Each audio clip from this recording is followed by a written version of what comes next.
Okay, good morning, welcome back in chemistry class. तो last class में हमने जो डिस्कस किए थे atomic mass and molecular mass, ठीक है ना। Atomic mass and molecular mass. देखिए एटॉमिक मास को शॉर्ट में क्या लिख देंगे, एम। और ये जो एटॉमिक मास है इसको क्या बोले थे, मास ऑफ एन एटम होता है, मास ऑफ एन एटम होगा। और जो मॉलिक्यूलर मास है, मॉलिक्यूलर जो मास है ये मास ऑफ ए मॉलिक्यूल हो जाता है। और दोनों मास ऑफ एन एटम या मास ऑफ जो मॉलिक्यूल है इसको हम लोग एक्सप्रेस करते हैं एएमयू में एक्सप्रेस करते हैं, एटॉमिक मास यूनिट। एएमयू में एक्सप्रेस करते हैं, एएमयू में ठीक है ना।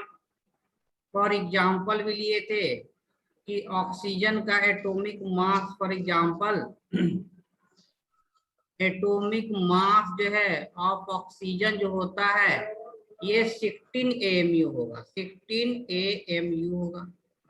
और molecular mass of O2 molecule जो है, O2 क्या हो गया, मॉलिक्यूल हो गया, तो ये हो गया 32 AMU हो गया। तो AMU जो है ये एटॉमिक मास और मॉलिक्यूलर मास का क्या हो जाता है, यूनिट हो जाता है। एक पॉइंट ये ध्यान रखना है। दूसरा हम ये कहते हैं कि एटम का मास, एटॉमिक मास क्या होता है, तो एटम का मास होता है, एटम का जो मास है और एटम का जो मास होगा ये किससे होता है, तो मास ऑफ इलेक्ट्रॉन लेते हैं, मास ऑफ प्रोटॉन और मास ऑफ जो है न्यूट्रॉन होता है। लेकिन इलेक्ट्रॉन का मास क्या होता है, नेग्लिजिबल होता है, तो कंसीडर नहीं करते। तो फिर मास ऑफ प्रोटॉन और mass of neutron he atomic mass हो जाता है। For example atomic mass carbon, तो इसमें 6 इलेक्ट्रॉन है और इसमें कितना है, 6 प्रोटॉन भी होता है और इसमें 6 जो है कि न्यूट्रॉन। तो इलेक्ट्रॉन का मास में कोई रोल नहीं होता है ये नेग्लिजिबल होता है। तो मास ऑफ प्रोटॉन और न्यूट्रॉन जो है ये काउंट करते हैं, ये 12 हो गया, 6 + 6 12 हो गया, तो इसका मास 12 AMU, ठीक है ना। तो एक्चुअली जो 1 AMU जो होता है ये किसके इक्विवेलेंट होता है, ये बराबर होगा mass of proton, mass of A proton. और ये किसके इक्विवेलेंट होगा, तो मास ऑफ ए न्यूट्रॉन। और ये किसके, इसको हम लोग यूनिफाइड मास भी कहते हैं, या इसको एक और नाम डाल्टन से भी जानते हैं, डीए, डाल्टन इसको लिखते हैं। ये क्या हमारा जो है कि डाल्टन भी लिखते हैं, एक डाल्टन के बराबर होगा, 1 डाल्टन। और ये ग्राम में इसका वेट किसके इक्विवेलेंट होता है, तो 1.66 इंटू 10⁻24 ग्राम के इक्विवेलेंट होता है। ग्राम में इसका जो है कि मास कितना हो जाता है, देखिए ग्राम में जो इसका मास है, ग्राम में इसका जब हम लोग मास लेंगे तो 1.66 इंटू 10⁻24 ग्राम के इक्विवेलेंट होता है। तो ये वाला रिलेशन याद रखना है, 1 AMU is equal to mass of a proton is equal to mass of a neutron is equal to 1 Dalton is equal to 1.66 into 10⁻24 gram. Dalton को शॉर्ट फॉर्म में DA लिखते हैं। MU क्या है, एटॉमिक मास यूनिट, U क्या है, unified मास। तो ये एक बात जो है कि रिलेशन याद रखना है। फिर ये बोले थे कि जब एटॉमिक मास को हम लोग ग्राम में एक्सप्रेस करते हैं, किसमें एक्सप्रेस करते हैं, ग्राम में, तो इसको बोलते हैं ग्राम एटॉमिक मास, ठीक है ना। फॉर एग्जांपल जो है कि कार्बन का जो है कि ग्राम एटॉमिक मास जो होगा वो 12 ग्राम होगा। फिर ये जब ग्राम यूज हो जाता है ना तो ये AMU में एक एटम का मास होता है, 12 AMU में एक ये मास ऑफ एक कार्बन एटम का मास हुआ, एक कार्बन एटम। लेकिन 12 जब ग्राम कहेंगे ना तो ये मास हो जाता है 1 मोल ऑफ एटम का होता है, मास ऑफ 1 मोल, मोल बहुत बड़ा संख्या है, 1 मोल ऑफ एन एटम। और mole is a very big, mole is a very big number, very big number. ऐसा कहते हैं कि अगर हम लोग काउंट करना शुरू करें तो सारा उम्र खत्म हो जाएगा, एज खत्म हो जाएगा 1 मोल को काउंट करने में।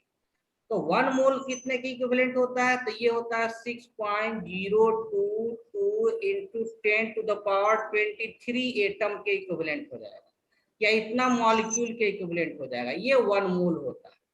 तो जब एटॉमिक मास को ग्राम में करते हैं तो ग्राम एटॉमिक मास, या जब मॉलिक्यूलर मास को भी ग्राम में एक्सप्रेस करते हैं इसको ग्राम मॉलिक्यूलर मास कहते हैं।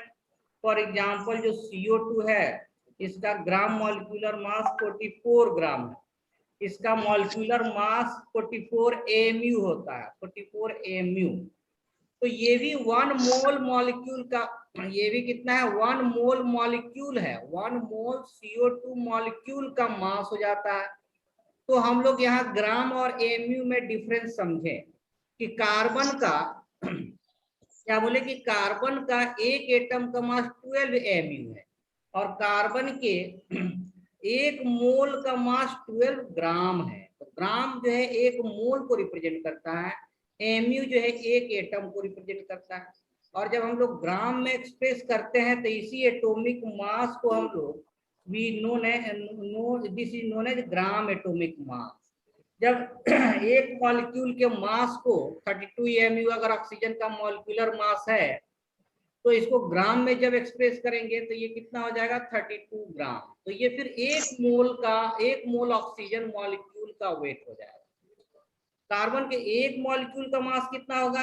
44 AMU, और जब इसको ग्राम में हम लोग एक्सप्रेस करेंगे तो 44 ग्राम बोलेंगे, और फिर ये 1 मोल CO2 का मास होगा। तो ये लास्ट क्लास का ही रिवीजन था, लास्ट क्लास का ही रिवीजन था। तो ये तो क्लियर है, यहाँ तक क्लियर है ना? Yes sir.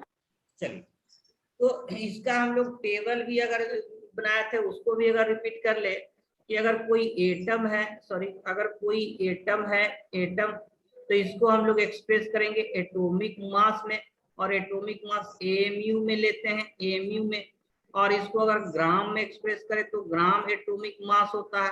और ऑक्सीजन है तो ऑक्सीजन के एक एटम का मास जो है 16 AMU होगा, 1 मोल एटम का मास जो है 16 ग्राम हो जाएगा।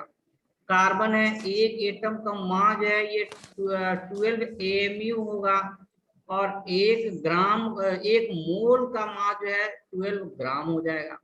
हाइड्रोजन है, हाइड्रोजन एटम, तो इसका 1 AMU होगा, और 1 मोल जब लेंगे तो 1 ग्राम हो जाएगा। वैसे ही अगर मॉलिक्यूल है, कोई मॉलिक्यूल है तो उसका भी मॉलिक्यूलर मास लेते हैं, और जो मॉलिक्यूल का जो मॉलिक्यूलर मास होगा ये भी AMU में होता है, ये 1 मॉलिक्यूल को रिप्रेजेंट करता है। और ग्राम मॉलिक्यूलर मास जो है ये 1 मोल को रिप्रेजेंट करता है, ये ग्राम में हम लोग एक्सप्रेस करते हैं। जैसे वाटर मॉलिक्यूल है तो इसका मॉलिक्यूलर मास 16 AMU होगा, 1 मॉलिक्यूल, लेकिन 1 मोल लेंगे तो 18 AMU, 1 मोल ले लेंगे 18 ग्राम हो जाएगा। CO2 है तो ये 44 AMU, कितना हो जाता है इसका? 44 AMU, और ग्राम में लेंगे तो 44 ग्राम हो जाएगा। कैल्शियम कार्बोनेट, एक मॉलिक्यूल जो है 100 AMU हो जाएगा, और 1 मोल लेंगे तो 100 ग्राम होगा। तो ये हम लोग एटॉमिक मास यहाँ हम लोग बात किए, 4 टर्म हो गए, एटॉमिक मास, ग्राम एटॉमिक मास, मॉलिक्यूलर मास, और ग्राम मॉलिक्यूलर मास। तो यहाँ तक क्लियर है?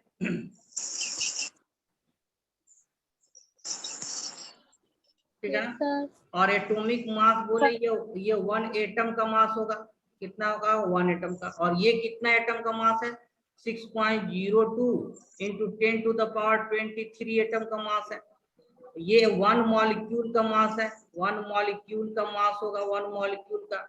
और ये जो है 1 मोल यानी 6.02 इंटू 10 का पावर 23। देखिए 1 मोल जो है ना, 1 मोल का एग्जैक्ट नंबर होता है 6.022 इंटू 10 टू द पावर 23, ठीक है ना? तो ऐसे भी लिख लेते हैं, कैलकुलेशन के लिए हम लोग ऐसे भी लिखते हैं 6.02 into 10 to the power 23, 2 digit तक लेते हैं। या फिर कैलकुलेशन में कभी कभी डायरेक्ट हम लोग आसानी के लिए 6 इंटू 10 टू द पावर 23 भी यूज करते हैं, ठीक है ना, आसानी के लिए। क्योंकि डेसिबल के बाद उतना सिग्निफिकेंट नहीं होता। तो ऐसा नहीं कहीं 6.022 लिखिए कहीं 02 लिखिए तो गलत हुआ, नहीं, सेम लगभग तीनों जो है इक्विवेलेंट ही हुआ, बहुत ज्यादा डिफरेंस नहीं है। अक्सर कैलकुलेशन में हम लोग डायरेक्ट इतना ही यूज करते हैं, तो ये भी ध्यान रखेंगे कि इससे ये गलत नहीं हुआ, ये लगभग इक्वल ही क्वांटिटी को रिप्रेजेंट कर रहा है, 1 मोल क्वांटिटी। चलिए नेक्स्ट पेज में हम लोग मूव करेंगे। सर हाँ बोलिए बोलिए। सर हाँ बोलिए। सर मोल कॉन्सेप्ट क्लियर नहीं हुआ, एक बार समझा दीजिए सर। क्या मोल का हुआ? कॉन्सेप्ट एक बार और समझा दीजिए। किसको? मोल का कॉन्सेप्ट मोल का कंसेप्ट। सर। मोल देखिए मोल का कंसेप्ट तो ये पूरा टॉपिक ही पढ़ना है, एक लेक्चर इसमें, कल ये पूरा, कल का ये पूरा लेक्चर है मोल मोल कंसेप्ट। बस यहाँ मोल का, जैसे एक दर्जन 12 नंबर होता है, चाहे 12 एग हो या 12 पेन हो, हाँ, या 12 जो है कि बनाना हो, ये एक दर्जन होता है। वैसे ही एक मोल नंबर है केमिस्ट्री में, ये इतना होता है। लेकिन मोल इतना ही नहीं है, ये मोल कंसेप्ट पूरा एक लेक्चर होगा जो कल हम लोग का टॉपिक होगा, इसलिए इसमें आगे अब कुछ नहीं यहाँ जानना है, बस इतना जानना है कि एक दर्जन में 12 होता है। डेली लाइफ में हम लोग दर्जन यूज करते हैं, डजन यूज करते हैं, 1 dozen copy, 1 dozen egg, 1 dozen banana. तो वैसे ही केमिस्ट्री में हम लोग मोल टर्म यूज करते हैं, बस यहाँ इतना ही जानना है कि ये दर्जन के इक्विवेलेंट है। डेली लाइफ में जनरल काउंट के लिए दर्जन यूज करते हैं, डजन यूज करते हैं, तो केमिस्ट्री में उसके जगह पर दर्जन न यूज करके मोल यूज करता है। और एक मोल जो है इतना नंबर को रिप्रेजेंट करता है, एक दर्जन 12 नंबर 12 यूनिट को रिप्रेजेंट करता है, एक मोल इतना नंबर को रिप्रेजेंट करेगा।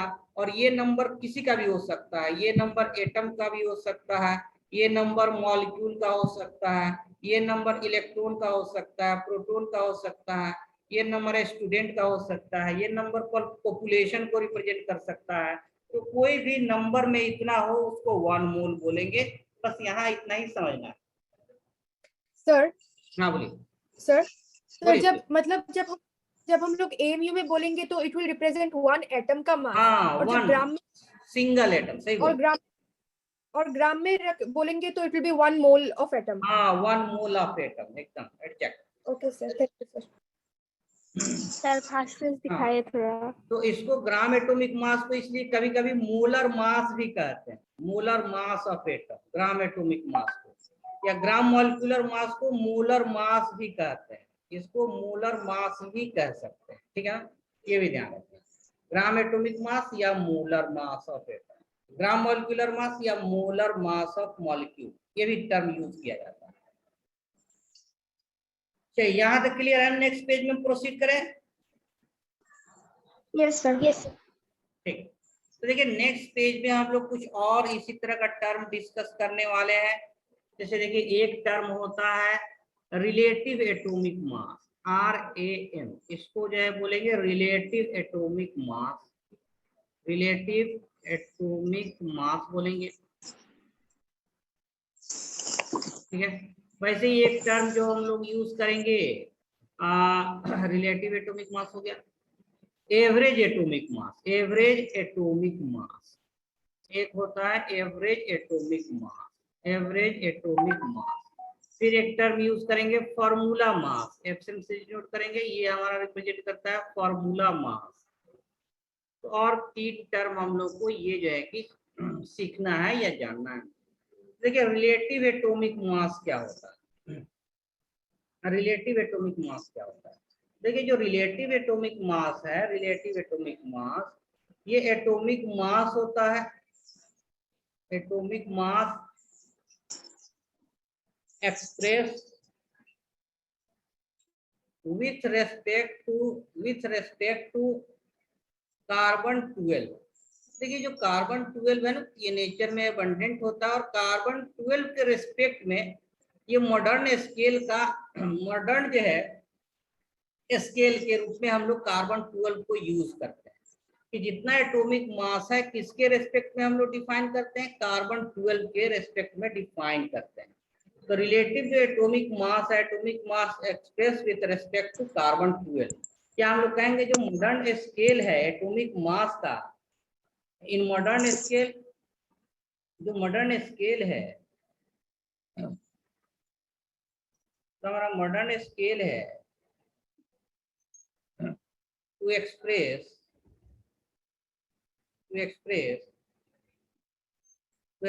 mass of an atom that is carbon 12, यानी isotopes of carbon having mass 12। तो कार्बन 12 के रेस्पेक्ट में हम लोग एटम के मास को एक्सप्रेस करते हैं। इसको स्टैंडर्ड माना गया है, कार्बन 12 को स्टैंडर्ड माना गया है, कार्बन 12 को स्टैंडर्ड माना गया है, ठीक है ना। तो हम इसमें ये कह रहे थे कि इस ऐसा नहीं कि इसके पहले हम लोग हाई ऑक्सीजन के रेस्पेक्ट में ऑक्सीजन को स्टैंडर्ड स्केल के रूप में यूज किया जाता था, ऑक्सीजन 16 को। उसके पहले हाइड्रोजन एटम के रेस्पेक्ट में हम लोग एटम के मास को एक्सप्रेस करते थे। लेकिन आज जो है हम लोग किसको यूज करते हैं मॉडर्न स्केल में, किसके रेस्पेक्ट में एटॉमिक मास को एक्सप्रेस करते हैं, दैट इज कार्बन 12। कार्बन 12 के रेस्पेक्ट में एटॉमिक मास को एक्सप्रेस करते हैं। तो देखिए कार्बन 12 के रेस्पेक्ट में कैसे जो है कि हम लोग डिफाइन करेंगे एटॉमिक मास को, कैसे डिफाइन करेंगे। नेक्स्ट पेज में हम लोग मूव कर रहे हैं, नेक्स्ट पेज में देखिए यहाँ से क्वेश्चन पूछता है what is the modern scale for atomic mass, which element is use as a modern scale for atomic mass. तो कार्बन 12 को हम लोग मॉडर्न स्केल के रूप में यूज करते हैं, एटॉमिक मास के मॉडर्न स्केल के रूप में यूज करते हैं। चलिए नेक्स्ट पेज में हम लोग मूव करेंगे। देखिए जो रिलेटिव एटॉमिक मास जो होता है, रिलेटिव एटॉमिक जो मास होता है, इसको हम लोग डिफाइन करते हैं mass of an atom of an element. एक एलिमेंट के एक एटम का mass divided by 1/12 into 1/12 times mass of an atom of carbon 12 ऐसे डिफाइन करते हैं।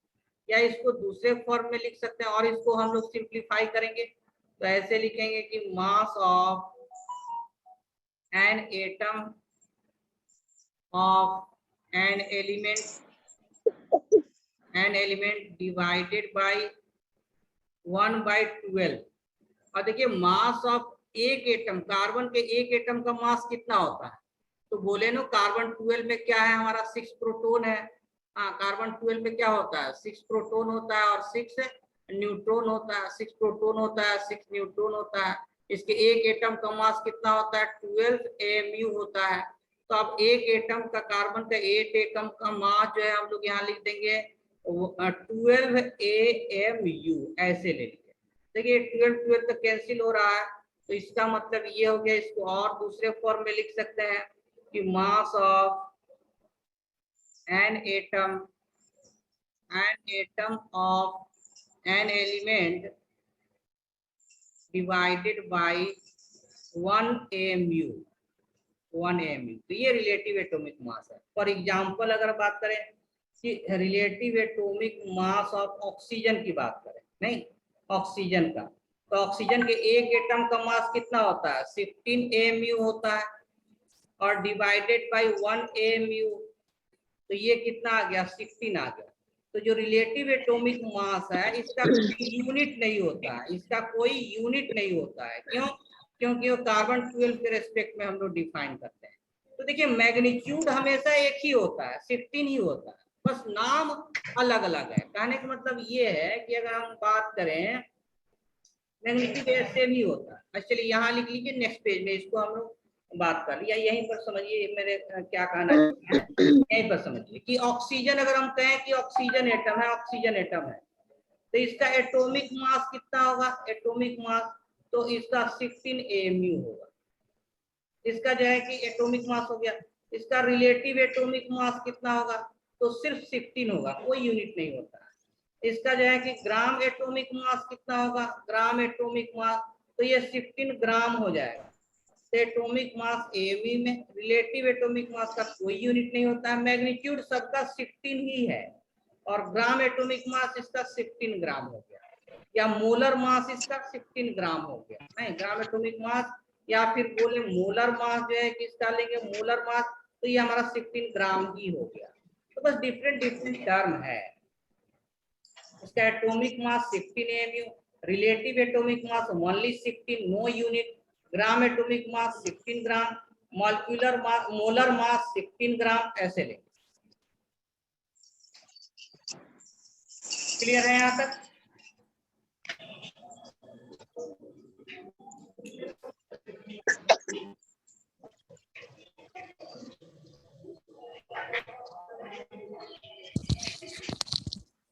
Yes sir. सर बोलिए। सर आपने जो प्रीवियस पेज में दिया था gram atomic mass, oxygen carbon, sir 1 gram में 1 मोल है। ग्राम एटॉमिक मास, हाँ तो ये ग्राम एटॉमिक मास का मतलब मोल, 1 मोल, हाँ सही बोले। यानी कि देखिए इसको ऐसे समझिए, इसको ऐसे समझिए, नेक्स्ट पेज में ले रहे हैं। देखिए जो एटॉमिक मास है, नहीं एटॉमिक मास फॉर एग्जांपल मान लीजिए कार्बन का एटॉमिक मास कितना है, ये 12 AMU है। अब इस एटॉमिक मास को जब हम लोग ग्राम में एक्सप्रेस करते हैं, इसमें ग्राम में, तब इसको बोलेंगे ग्राम एटॉमिक मास, और फिर ये कितना हो जाएगा, तो ये फिर 12 ग्राम हो जाएगा। तो ग्राम एटॉमिक मास का मतलब एटॉमिक मास इन ग्राम, जो कि 1 मोल को रिप्रेजेंट करता है। सर मतलब 12 ग्राम इक्वल टू 12 मोल।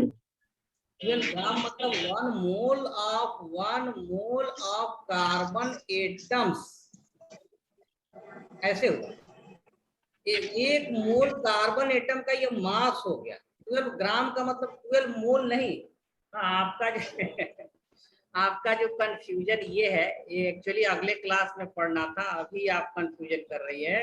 इसको ऐसे कह सकते हैं, 12 ग्राम को 1 ग्राम एटम ऑफ कार्बन कह सकते हैं, ये कहते हैं। देखिए आपका कंफ्यूजन यहाँ है, इसको हम लोग 1 ग्राम एटम, इसको 1 ग्राम एटम ऑफ कार्बन जो होगा ना, ये 12 ग्राम है, ये 1 मोल होता है। 1 ग्राम एटम ऑफ कार्बन, इसको कहेंगे 1 मोल ऑफ कार्बन एटम। इसको 1 ग्राम एटम का मतलब 1 मोल ऑफ कार्बन या 1 मोल ऑफ एटम, या 1 ग्राम मॉलिक्यूल मतलब 1 मोल ऑफ मॉलिक्यूल। तो ये अलग है 1 ग्राम, ये लैंग्वेज में लिटरेचर में यूज करते हैं। तो अगर पहले लिटरेचर में एटम से पहले अगर 1 ग्राम लगाया हुआ है तो फिर ये 1 मोल हुआ, लेकिन 1 मोल का मास या 1 ग्राम एटम कार्बन का मास ये 12 ग्राम हुआ। क्लियर है मेरे पास? एटॉमिक मास क्या हो गया, मास ऑफ एन एटम, एक एटम कार्बन के एक एटम का मास हो गया, जो कि 12 AMU हो गया। और जब एटॉमिक मास को जब हम लोग ग्राम के साथ लिख देते हैं, इसको ग्राम एटॉमिक मास कहेंगे, यानी कि ये 12 ग्राम हो गया। फिर ये एक एटम नहीं है, 1 मोल ऑफ कार्बन एटम हो गया। और इसको दूसरे लैंग्वेज में ऐसे भी कहेंगे 1 ग्राम एटम ऑफ कार्बन, 1 मोल को 1 ग्राम एटम ऑफ कार्बन भी कहते हैं। यानी इसका मतलब ये हुआ कि atom of carbon in term of gram, atomic mass of carbon in term of gram, ये मीनिंग हुआ। 1 ग्राम एटम ऑफ कार्बन कहेंगे। तो ठीक है ना, ग्राम एटॉमिक मास है। देखिए इसको क्या क्या कह सकते हैं, ग्राम एटॉमिक मास को मोलर मास भी बोलेंगे, मोलर मास भी कह सकते हैं, मोलर मास भी कह सकते हैं, 1 मोल का मास होता है। या 1 ग्राम एटम भी कह सकते हैं, 1 gram atom, 1 gram atom. 1 gram atom का मतलब यहाँ वो जनरल वाला नहीं है कि 1 ग्राम एटम है, 12 ग्राम कार्बन है तो 1 ग्राम। 1 ग्राम एटम का मतलब ये हो जाता है 1 मोल। 1 ग्राम, ये इसको जो हम लोग जनरल डेली लाइफ वाला 1 ग्राम उस तरह नहीं समझना है। 1 ग्राम एटम का मीनिंग ही है 1 मोल। क्लियर है ना? जी सर। ठीक है, तो ये था हम लोग का रिलेटिव एटॉमिक मास, हम लोग डिस्कस किए। जो नेक्स्ट टर्म है फॉर्मूला मास, नेक्स्ट पेज में हम लोग मूव करेंगे। नेक्स्ट पेज में फॉर्मूला मास,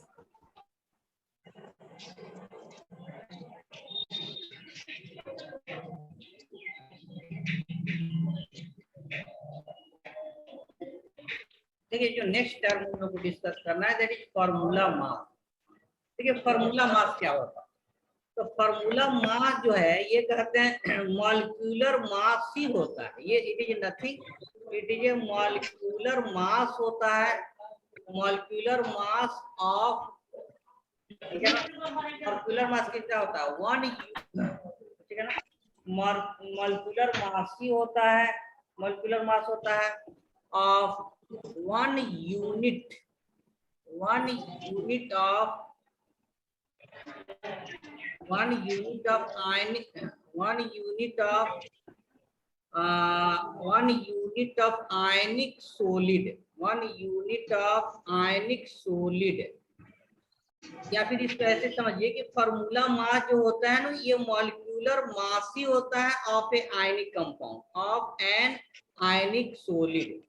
कहने का मतलब ये है अगर कोई आयनिक सोलिड है तो उसका हम लोग मॉलिक्यूलर मास टर्म उसके लिए नहीं यूज करते हैं, उसके लिए टर्म यूज करते हैं फार्मूला मास। तो फार्मूला मास तो molecular mass of an ionic solid. Example से समझिए कि मान लीजिए NaCl हमारा आयनिक सॉलिड है, ये क्या हमारा आयनिक सॉलिड है और NaCl का ये मॉलिक्यूल है, इसका मॉलिक्यूलर मास क्या होगा? तो देखिए Na का होता है 23 और क्लोरीन कितना होता है 35.5। तो ये मास इसका कितना हो गया 58.5 हो गया, इसका मास जो हो गया 58.5 मान लीजिए AMU एक मॉलिक्यूल का मास है, ठीक है ना। मॉलिक्यूलर मास ऑफ 1 यूनिट, ठीक है ना, 58 AMU हो गया। तो ये मॉलिक्यूलर मास ही है, ये क्या है 58.5, ये हमारा क्या है मॉलिक्यूलर मास हो गया, एक मॉलिक्यूल का मास। लेकिन इसको हम लोग कहेंगे फार्मूला मास ऑफ NaCl। ये एक्चुअली क्या है मॉलिक्यूलर मास हो गया, ये क्या हो गया मॉलिक्यूलर मास हो गया। लेकिन इसको हम लोग फार्मूला मास कहते हैं। मोर एप्रोप्रिएट क्या होता है कि इसको हम लोग फार्मूला मास कहेंगे, इसको बोलेंगे formula mass of ionic solid. ऐसा क्यों बोलते हैं आयनिक सॉलिड, ऐसा क्यों बोलते हैं? क्योंकि देखिए NaCl एक मॉलिक्यूल के रूप में नहीं पाया जाता है। NaCl जो है सॉलिड क्रिस्टल में एक साथ बहुत सारे NaCl मॉलिक्यूल पाए जाते हैं, एक साथ बहुत सारे NaCl मॉलिक्यूल पाए जाता है। तो एक NaCl यूनिट का मास जो होता है ना इसको फार्मूला मास कहते हैं। एक NaCl यूनिट का जो मास होगा, क्योंकि ये सिंगल मॉलिक्यूल के रूप में नहीं यूज होता है, ये सिंगल मॉलिक्यूल के रूप में नहीं पाया जाता है, ये आयनिक क्रिस्टल के रूप में पाया जाता है, आयनिक सॉलिड के रूप में पाया जाता है जिसमें बहुत सारे NaCl मॉलिक्यूल प्रेजेंट रहते हैं। तो इसमें एक यूनिट NaCl मॉलिक्यूल का जो मास है इसी के लिए हम लोग टर्म यूज करते हैं formula mass of ionic solid या NaCl। तो वैल्यू तो उतना ही होगा, मॉलिक्यूलर मास के इक्विवेलेंट ही होगा, लेकिन बस टर्म अलग यूज करते हैं formula mass for ionic solid. Clear हुआ कुछ कि formula mass is nothing, it is a molecular mass but it is used for ionic solid, क्योंकि आयनिक सॉलिड में एक साथ बहुत सारे मॉलिक्यूल एग्जिस्ट करते हैं, एक साथ बहुत सारे मॉलिक्यूल एग्जिस्ट करते हैं। तो ये हम लोग का था फार्मूला मास। यहाँ तक कंप्लीट है? एनी डाउट, कुछ पूछना है? No, sir. और सर ठीक है, तो नेक्स्ट जो हम लोग का टॉपिक होगा दैट इज एवरेज एटॉमिक मास, ठीक है ना। नेक्स्ट हम लोग बात करेंगे एवरेज एटॉमिक मास। चलिए एवरेज एटॉमिक मास, ठीक है। नेक्स्ट हम लोग पेज में मूव कर रहे हैं, नेक्स्ट पेज में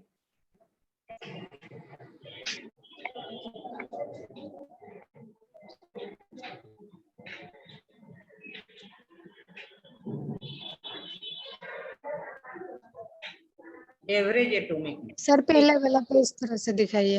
प्रीवियस पेज, यस सर।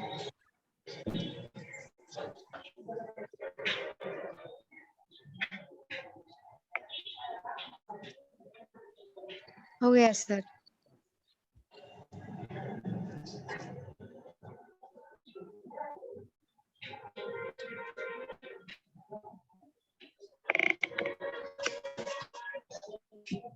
ठीक है। देखिए नेक्स्ट जो हम लोग का टर्म था एवरेज एटॉमिक मास। एवरेज एटॉमिक मास फुल फॉर्म कैसे लिखेंगे?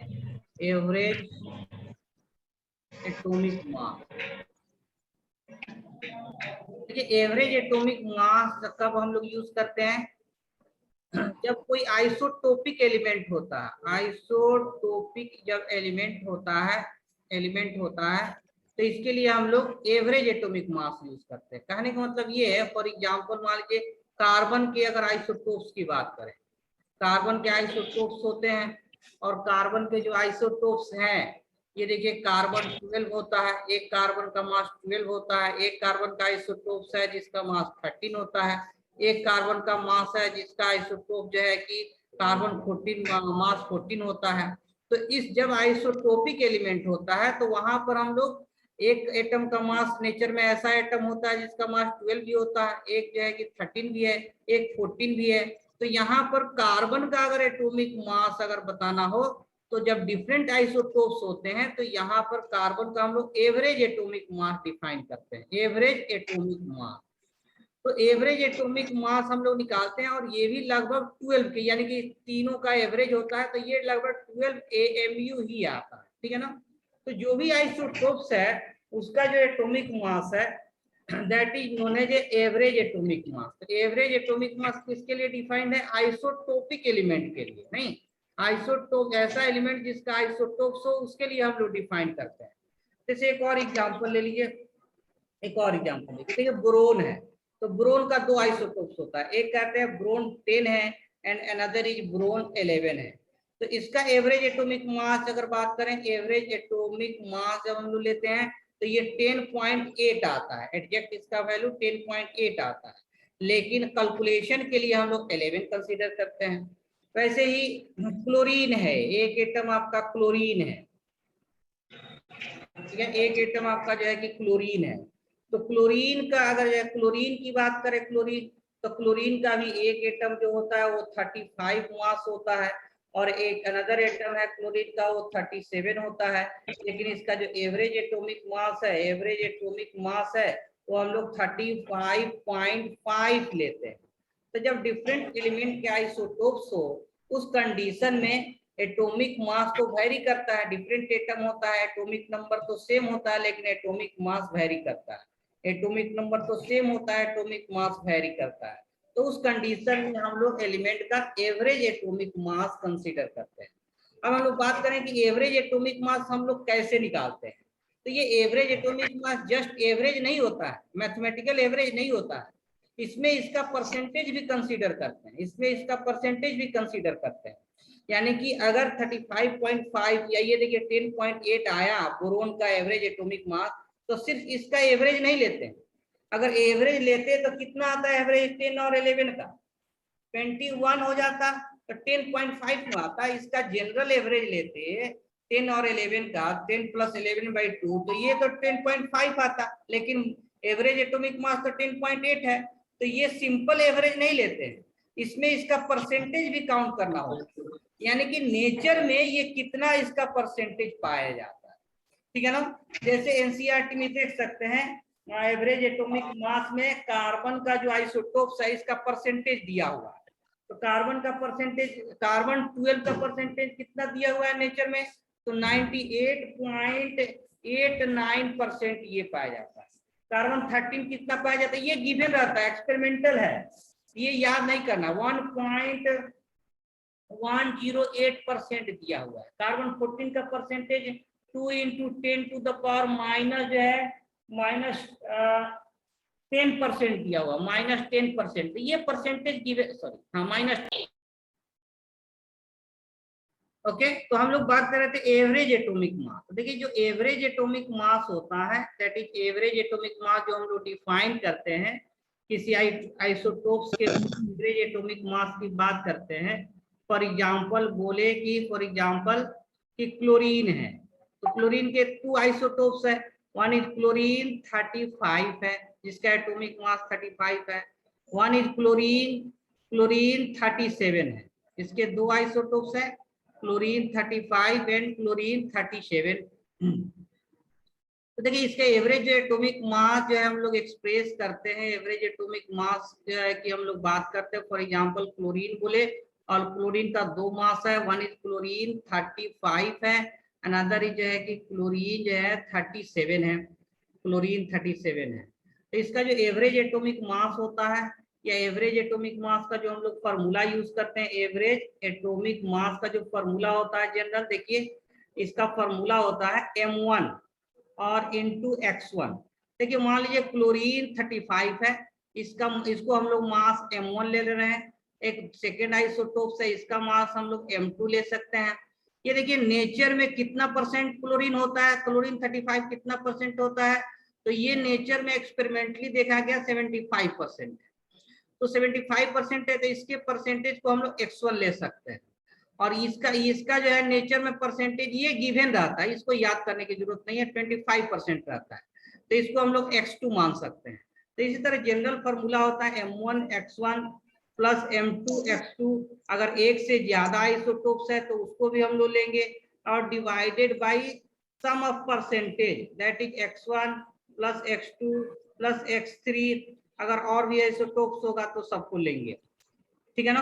अब देखिए जो M1 x1 है, M1 x1 plus M2 x2, तो M1 x1 क्या है, मास ऑफ आइसोटोप्स, और x1 x2 क्या है, percentage of their isotopes in nature.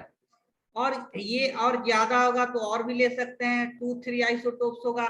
और परसेंटेज का सम हमेशा ऑलवेज कितना होता है, 100 होता है, क्योंकि परसेंटेज 100 में डिफाइंड है।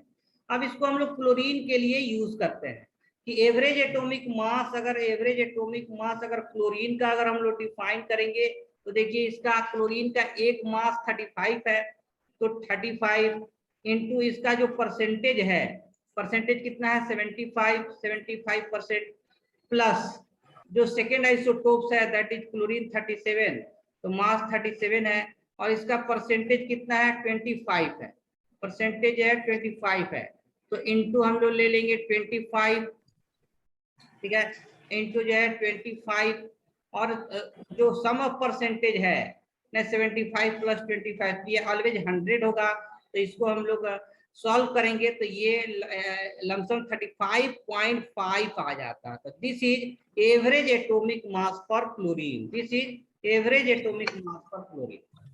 तो आपका ये परसेंटेज गिवन रहेगा और आइसोटोप्स का मास गिवन रहेगा। You have to find out average atomic mass of chlorine. चलिए नेक्स्ट पेज में हम लोग मूव करेंगे। सर ये इस लिंक का फर्स्ट पेज है या सेकंड पेज है? फर्स्ट पेज है। Okay sir. चलिए नेक्स्ट पेज पर हम लोग मूव कर रहे हैं और एक और एग्जांपल देख लेते हैं, वो लास्ट होगा, फिर हम लोग नेक्स्ट क्लास में मोल कंसेप्ट पढ़ेंगे। तो सेकंड एग्जांपल की हम बात कर रहे हैं और फिर नेक्स्ट क्लास में मोल कंसेप्ट नेक्स्ट डे हम लोग पढ़ेंगे। देखिए सेकंड एग्जांपल इसका है बोरोन का एग्जांपल ले रहे हैं। तो बोले कि बोरोन के दो आइसोटोप्स है, एक होता है बोरोन जो है 10, अनदर जो है कि बोरोन 11। और देखिए इसका एवरेज एटॉमिक मास जो है, अगर हम बता दें कि इसका एवरेज एटॉमिक मास ये अगर दे दे कि 10.8 होता है, तो एक रिवर्स क्वेश्चन भी बनता है कि इसमें बोरोन 10 का परसेंटेज कितना है, इसका परसेंटेज निकालना है आपको, बोरोन 10 का परसेंटेज, या बोरोन 11 का परसेंटेज कितना है, परसेंटेज कितना है। अगर एवरेज एटॉमिक मास दिया हुआ है तो हम लोग रिवर्स क्वेश्चन भी कर सकते हैं। तो इसमें क्या होता है कि मान लेते हैं बोरोन 10 का जो परसेंटेज है ये x% है, तो बोरोन 11 होगा वो कितना होगा, 100 माइनस x होगा, क्योंकि टोटल परसेंटेज हमेशा 100 होता है और दो आइसोटोप्स है। अब हम इक्वेशन लिख सकते हैं कि एवरेज एटॉमिक मास क्या होता है। तो देखिए M1 बोरोन 10 का मास एक है, जिसका मास कितना है 10 है, परसेंटेज कितना है x है, तो इसका जो है कि 10 इंटू x हो गया। और सेकेंड आइसोटोप देखिए बोरोन 11 है, इसका एटॉमिक मास कितना है 11 है, और इसका परसेंटेज कितना है 100 माइनस x है, तो 11 इंटू 100 माइनस x हो गया, और टोटल परसेंटेज कितना होता है 100 होता है। और एवरेज एटॉमिक मास कितना दिया हुआ है बोरोन का, ये 10.8 दिया हुआ है। तो इसको अब सॉल्व कर देंगे कि ये हो गया हमारा 10x और प्लस इसको स्प्लिट कर देंगे, 1100 हो जाएगा, माइनस 11x हो जाएगा, 100 से मल्टीप्लाई कर देंगे तो ये 1080 हो जाएगा। अब देखिए 10x माइनस 11x ये हो जाएगा माइनस x हो जाएगा, और ये 1100 इस साइड लेंगे, सेकंड साइड ले जाएंगे तो 1080 जो है माइनस 1100, और ये कितना हो जाएगा, तो ये माइनस जो है कि 20 आ गया, तो x इक्वल टू क्या हो गया, 20 आ गया, तो x इक्वल टू 20%। मतलब ये कि नेचर में बोरोन जो 10 है ये 20% मिलता है, 20%, और बोरोन 11 है ये हमारा 80% जो है कि पाया जाता है। तो इस तरह से हम लोग अगर एवरेज एटॉमिक मास गिवन है तो परसेंटेज निकाल सकते हैं, और अगर परसेंटेज गिवन है तो एवरेज एटॉमिक मास कैलकुलेट कर सकते हैं। आज के लिए इतना ही। नेक्स्ट क्लास में हम लोग मोल कंसेप्ट पढ़ेंगे, और आज हम लोग क्या क्या डिस्कस कर लिए, आज कौन कौन सा टर्म हम लोग को नया मिला। तो एक बात की हम लोग जो है एटॉमिक मास की बात की है, फिर जो है इसी का ग्राम एटॉमिक मास ले लेते हैं, मॉलिक्यूलर मास हम लोग देखें, इसी का ग्राम मॉलिक्यूलर मास लेते हैं, फिर रिलेटिव एटॉमिक मास की बात किए, फिर एवरेज एटॉमिक मास क्या होता है ये देखे, फिर फार्मूला मास क्या होता है। तो इतना सारा टर्म हम लोग सीखे, एटॉमिक मास, ग्राम एटॉमिक मास, मॉलिक्यूलर मास, ग्राम मॉलिक्यूलर मास, रिलेटिव एटॉमिक मास, एवरेज एटॉमिक मास, फार्मूला मास। तो आज का क्लास इतना ही। नेक्स्ट क्लास में हम लोग कंटिन्यू करेंगे mole concept. Thank you sir. चलिए okay, thank you. Thank you sir. बोलिए। Thank you sir. Sir argon का जो आइसोटॉपिक मोलर मास हाँ बोलिए। सर